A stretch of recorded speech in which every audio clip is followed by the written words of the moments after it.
मित्रांनो नमस्कार.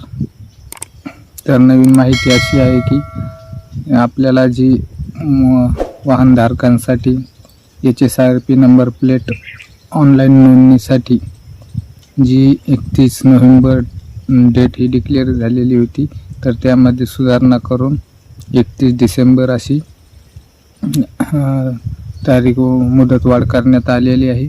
तरी या जवळपास 65% वाहनधारक असे आहेत की आणखीन त्यांनी आपली गाडीची HSRP नंबर प्लेट रजिस्ट्रेशन केलेली नाही. तर आपण आपल्या गाड्यांची नंबर प्लेट ऑनलाईन पद्धतीने रजिस्ट्रेशन करून घ्यायची, नाही तर आपल्याला 31 डिसेंबरच्या नंतर 1 जानेवारी 2026 पासून आपल्याला 10,000चा दंड लागू शकतो. त्यामुळे आपण आपल्या वाहनधारकाने टू व्हीलर असो फोर व्हीलर असेल तर त्यांनी आपली HSRP नंबर प्लेट रजिस्ट्रेशन हे करून घ्यायचं.